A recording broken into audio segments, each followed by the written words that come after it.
Rushikonda palace పై YCP political game మొదలుపెట్టింది. రుషికొండకు సంబంధించి నిన్న మొన్నటి వరకు కూటమి ప్రభుత్వం వైసీపీ అధ్యక్షుడితో పాటు నాయకులపైన ఎన్నిసార్లు విమర్శలు చేసినా వారు సైలెంట్ గా గడిపేశారు. పార్టీ అధినేత ఆలోచన లేదా నాయకుల సొంత నిర్ణయాలో తెలియదు, కానీ వాయిస్ పెంచుతున్నారు. రిషికొండ ప్యాలెస్ ను ముందు పెట్టి వైసీపీపై ముప్పేట దాడి చేస్తున్న కూటమి పార్టీలను రిషికొండ ప్యాలెస్ వినియోగంపై సలహాలు ఇస్తూనే మెడికల్ కాలేజీలను ప్రైవేటీకరణ చేయాలనుకునే ఆలోచనను ఆయుధాలుగా మలుచుకొని వైసీపీ వాయిస్ పెంచి రివర్స్ కౌంటర్ ఇస్తోంది. కూటమి ప్రభుత్వం టార్గెట్ చేస్తున్న రిషికొండ ప్యాలెస్, మెడికల్ కాలేజీలను ఆయుధాలుగా మార్చుకోవటం వెనుక వైసీపీ ప్లాన్ ఏంటి? రుషికొండ ప్యాలెస్ కు సంబంధించి కూటమి ప్రభుత్వంపై వైసీపీ ఎదురుదాడి మొదలుపెట్టింది. కూటమి ప్రభుత్వం అధికారంలోకి వచ్చిన తర్వాత వైసీపీ దానిపై క్రియాశీలక పోరాటం చేయడం స్టార్ట్ చేసింది. ఇప్పటి వరకు కూటమి నాయకుల మీదే తీవ్ర స్థాయిలో విమర్శలు చేస్తూ వచ్చిన పార్టీ నాయకులు ఇప్పుడు కూటమి ప్రభుత్వం తీసుకుంటున్న నిర్ణయాలపై పోరాటం చేసి ప్రజల్లో మనుగడ సాగించడానికి వాయిస్ పెంచుతున్నట్లు కనిపిస్తోంది. అధికారాన్ని కోల్పోయిన తర్వాత వైసీపీ అధ్యక్షుడు జగన్మోహన్ రెడ్డి బెంగళూరు, తాడేపల్లి ప్యాలెస్లకే ఎక్కువగా పరిమితం కావడం, కేవలం పరామర్శలు, ఫంక్షన్లకు అటెండ్ అవుతూ ఉండడంతో వైసీపీ నాయకుల్లో కూడా కొంత నిరుత్సాహం కనిపిస్తూ వచ్చింది.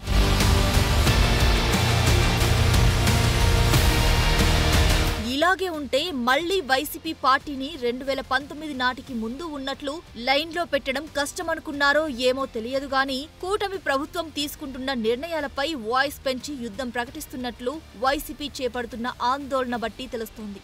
ఇప్పటి వరకు కేవలం పార్టీ అధ్యక్షుడు జగన్ మాత్రమే మామిడి, మిర్చి రైతుల మద్దతు ధరలపై నేరుగా ఆందోళనలో పాల్గొనడం, విద్యార్థుల పక్షాన ఫీజు పోరు, తల్లికి వందనం లాంటి పార్టీ కార్యక్రమాలకు జగన్ పిలుపునిచ్చినా జిల్లాల్లో నాయకులు మాత్రమే పాల్గొని ఆందోళనను నిర్వహించారు. ఇప్పుడు ఏకంగా వైసీపీ అధ్యక్షుడు జగన్ తో పాటు పార్టీ నాయకులు గట్టిగా గళం విప్పి మాట్లాడుతున్నట్లు కనిపిస్తోంది.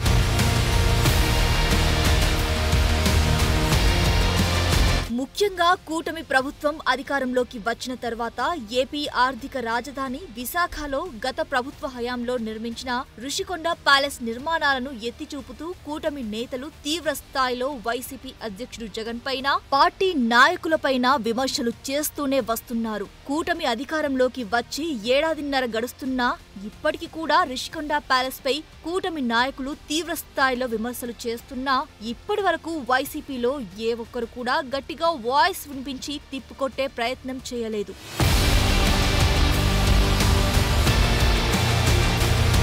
విశాఖ రాజధాని అయితే రుషికొండ ప్యాలెస్ లో సీఎం హోదాలో జగన్ ఉంటారు. జగన్ సొంతానికి వాడుకోవడానికి 500 కోట్లతో ప్యాలెస్ లు నిర్మించుకున్నారని కూటమి జోరుగా విమర్శలు చేస్తున్నా ఆ విమర్శలను వైసీపీ తిప్పికొట్టలేకపోయింది. కూటమి ప్రభుత్వం అధికారంలోకి వచ్చిన ఏడాదిన్నర తర్వాత కూడా రిషికొండ ప్యాలెస్ ను వినియోగంలోకి తీసుకురాకపోవడంతో మళ్లీ రాజకీయం రిషికొండ ప్యాలెస్ చుట్టూ తిరగడం మొదలైంది.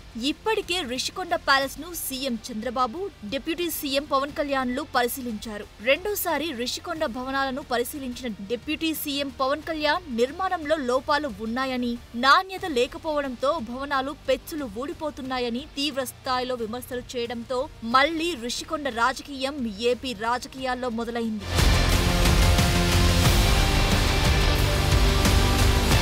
కూటమి ప్రభుత్వం అధికారంలోకి వచ్చిన రోజు నుంచి ఇప్పటి వరకు రిషికొండ ప్యాలెస్ ను బూచిగా చూపిస్తూ వైసీపీపై మాటల దాడి చేస్తూనే ఉంది. అయినా మొదటి నుంచి కౌంటర్ ఇవ్వడానికి వైసీపీ ఆత్మరక్షణలో పడినట్లు కనిపించినా ప్రస్తుతం ఎదురుదాడి చేయడానికి సిద్ధమైనట్లు కనిపిస్తోంది. వైసీపీలో ఆ పార్టీ ఓటమి తర్వాత ఏ పని మొదలు పెట్టాలన్నా, ఎలాంటి విమర్శ చేయాలన్నా, కొన్ని నిర్ణయాలను ప్రజలకు, నాయకులకు చేరవేసే విధంగా చెప్పాలన్నా టక్కున గుర్తొచ్చే ఒకే ఒక్క నాయకుడు మండలి ప్రతిపక్ష నేతగా ఉన్న బొత్స సత్యనారాయణ. బొత్స రిషికొండ భవనాల విషయంలో కూటమి ప్రభుత్వానికి ఘాటుగానే కౌంటర్ ఇస్తూ భవనాలను వినియోగంలోకి తీసుకువచ్చి ఆదాయం ఎలా సమకూర్చుకోవాలో లాంటి సలహాలు కూడా ఇవ్వడానికి సిద్ధమయ్యారు.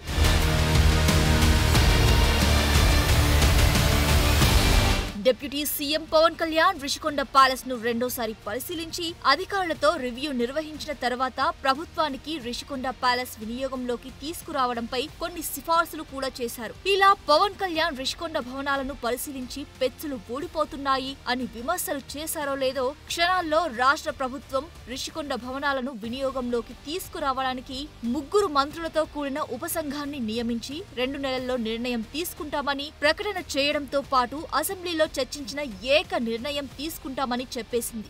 ఇప్పటి వరకు కూటమికి ఆయుధంగా మారిన రిషికొండ ప్యాలెస్ భవనాల వినియోగంలోకి తీసుకువచ్చే అంశాన్ని వైసీపీ మెయిన్ టార్గెట్ గా తీసుకుని తన వాయిస్ ని రేస్ చేసే పనిలో పడింది.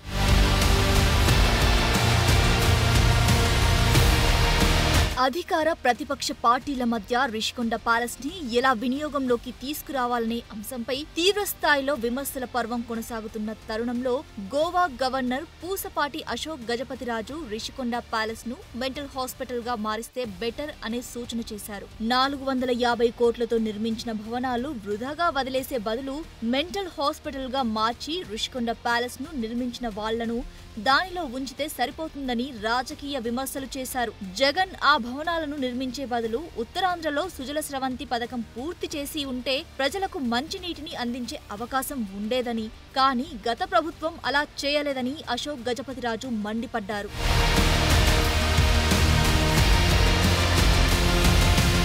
గవర్నర్ హోదాలో ఉన్న అశోక్ గజపతిరాజు రాజకీయాలు ఎలా మాట్లాడతారంటూ మాజీ మంత్రి బొత్స సత్యనారాయణ ఘాటుగా స్పందించారు. రిషికొండ భవనాలను మెంటల్ హాస్పిటల్ గా మార్చాలని స్టేట్మెంట్ ఇచ్చిన వాళ్లకే మతి స్థిమితం సరిగ్గా లేనట్లు ఉందని బొత్స తీవ్ర స్థాయిలో మండిపడ్డారు. అసలు గవర్నర్ హోదాలో ఉండి రాజకీయాలు మాట్లాడొచ్చా అని ప్రశ్నిస్తూనే 450 కోట్లతో నిర్మించిన భవనాలు పెచ్చులోడుతున్నాయని పవన్ కళ్యాణ్ చేత ఎత్తి చూపించే బదులు నిర్మాణాలు చేపట్టిన కాంట్రాక్టర్లపై చర్యలు తీసుకోవచ్చు కదా అంటూ పవన్ కళ్యాణ్ ని ప్రభుత్వాన్ని నేరుగా ప్రశ్నిస్తున్నారు. రిషికొండ భవనాలకు ఏ ప్రభుత్వ హయాంలో బిల్లులు చెల్లించారో కూడా బయట పెట్టాలని బొత్స ప్రభుత్వానికి సవాల్ విసురుతున్నారు.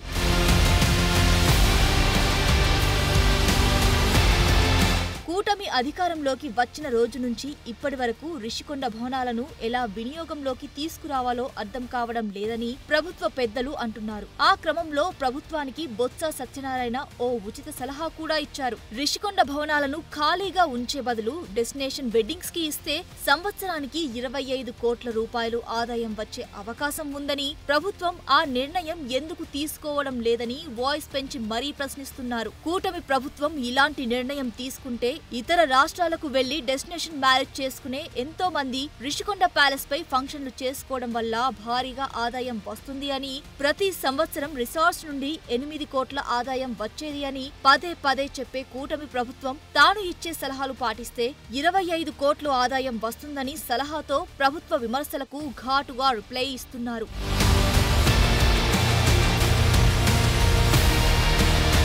రిషికొండ ప్యాలెస్ మీదుగా వైసీపీ వాయిస్ పెంచుతున్న సమయంలోనే రాష్ట్రంలో ఉన్న మెడికల్ కాలేజీల ప్రైవేటీకరణ వ్యవహారం ఫోకస్ అవుతోంది. అధికారం కోల్పోయిన తర్వాత మొట్టమొదటిసారిగా వైసీపీ అన్ని వైపుల నుండి ముప్పేట దాడి చేసి టీడీపీని ఇరకాటంలో పెట్టడానికి వాయిస్ పెంచి మరీ కూటమి ప్రభుత్వంపై విమర్శలు చేస్తున్నట్లు కనిపిస్తోంది. ఇప్పటి వరకు సైలెంట్ గా ఉన్న వైసీపీ తన వ్యవహార శైలిని మార్చుకుని ముందు వాయిస్ ని ఇదే విధంగా రైజ్ చేస్తుందో లేదా ప్రారంభించి తర్వాత చూసుకుందాంలే అనుకున్నట్లు వదిలేస్తోందో వేచి చూడాలి.